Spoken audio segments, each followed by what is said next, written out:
Voilà, je viens d'installer la version officielle telle qu'elle se présente, donc je suis connecté. Voici l'effet du Vue. Une fois installé, il n'y a pas de slider en bas, pas de slider en haut, avec une bannière en dedans et un footer en dedans aussi. En responsive, ça donne ça sur un portrait, sur un mobile, comme on peut le voir. Il n'y a pas de marge ni à droite ni à gauche. Ce qui est logique, puisqu'on ne montre que le cadre d'un site. On voit bien qu'il n'y a pas de slider en bas. Pour les besoins de l'expérience, nous allons donc mettre ici un fond rouge qui est très visible et nous allons déplacer la bannière au-dessus du site et nous allons déplacer le footer en dessous du site. Donc je vais vous montrer que c'est bien une version officielle. Téléchargée hier et installée ce matin. On va aller personnaliser donc la couleur du site. Pour commencer, je vais lui mettre une jolie couleur rouge. Ou bleu, pareil. On va lui mettre rouge, c'est plus flagrant quand on met du rouge. Voilà. Donc nous avons un site qui est en rouge. J'enregistre. Je vous montre le résultat. Quand on regarde responsivement, on ne devrait pas voir le fond rouge, ce qui est logique, puisque bannière et header, footer sont placés à l'intérieur du site. Vous voyez, il n'y a pas de slider en bas. Je vais vous montrer le même effet en réduisant simplement la fenêtre de mon navigateur. Vous voyez, mon navigateur est ici. On voit bien que mon fond rouge est présent partout parce que je suis au-dessus de 768 pixels de large, mais que si je réduis, hop, mon navigateur, sur une petite taille comme on a envie, on voit bien que dans le bas du site, il n'y a pas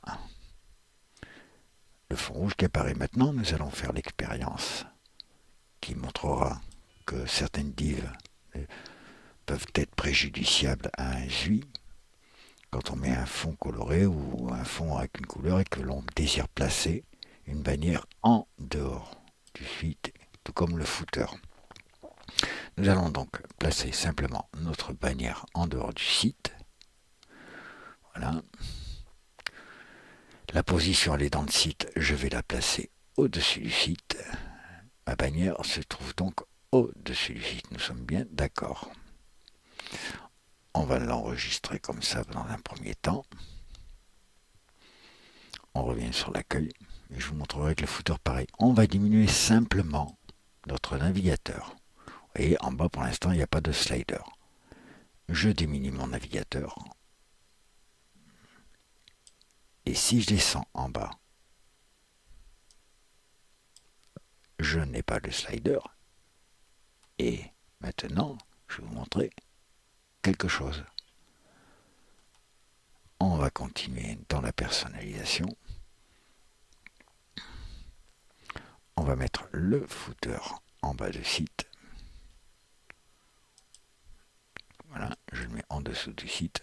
Mon footer est donc placé ici. Je l'enregistre.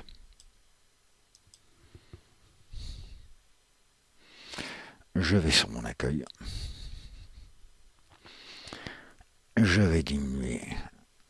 Vous voyez, déjà là, dès que j'ai placé le footer en bas, j'ai mon slider. Et vous allez voir pourquoi j'ai le slider. Mon footer est ici. Regardez si je dépasse le slider. On voit bien que mon footer a une marge de 15 pixels ici et que le fond du site apparaît là.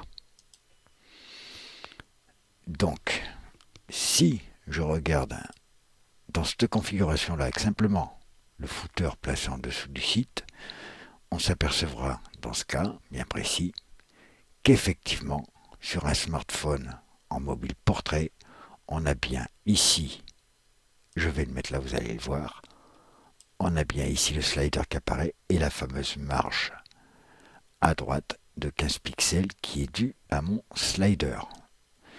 et qui est surtout dû à mon footer du bas. Pour preuve, je vais colorer le footer du bas d'une couleur verte qui montrera bien que ce sont bien les marges qui apparaissent à ce niveau-là. On va lui choisir une couleur bien verte. Voilà. Hop, on va le mettre là. On a choisi pour le slider une couleur verte, vous voyez, comme celle-ci. J'enregistre. Je reviens sur ma page accueil. Je ferme mon responsive layout, bien entendu. On va aller dans le bas, là. Je réduis simplement la fenêtre de mon navigateur. Et l'on voit bien la couleur verte du footer. On voit bien que le site et la barre pour l'instant ne débordent pas, mais regardez. C'est bien la marge de 15 pixels en dehors du site. Donc le 0 pixel moins 15 pixels inclus dans le footer qui déborde bien de 15 pixels à l'extérieur de son conteneur site et qui montre le fond du site en rouge. Le résultat est le même. Si l'on veut faire du responsive avec un smartphone, un iPhone ou ce qu'on veut,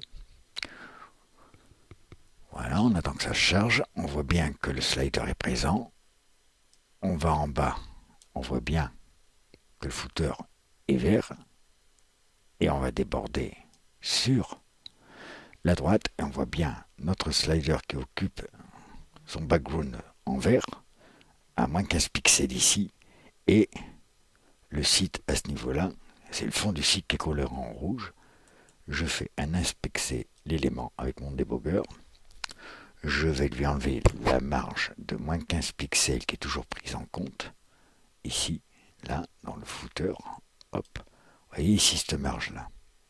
Je vais simplement lui mettre 0 pixel et l'on verra de suite que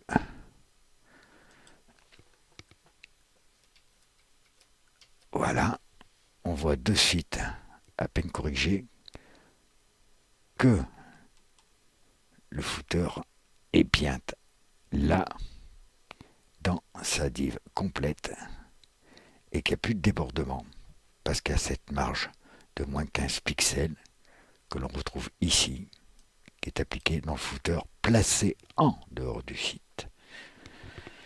Il faut penser que tout le monde ne met pas forcément sa bannière à l'intérieur de son site, ni son footer à l'intérieur de son site, mais peut très bien décider de mettre son footer à l'extérieur de son site, dans le corps du body, et sa bannière dans le corps du body. Mais par contre, ça provoque un affichage disgracieux sur smartphone.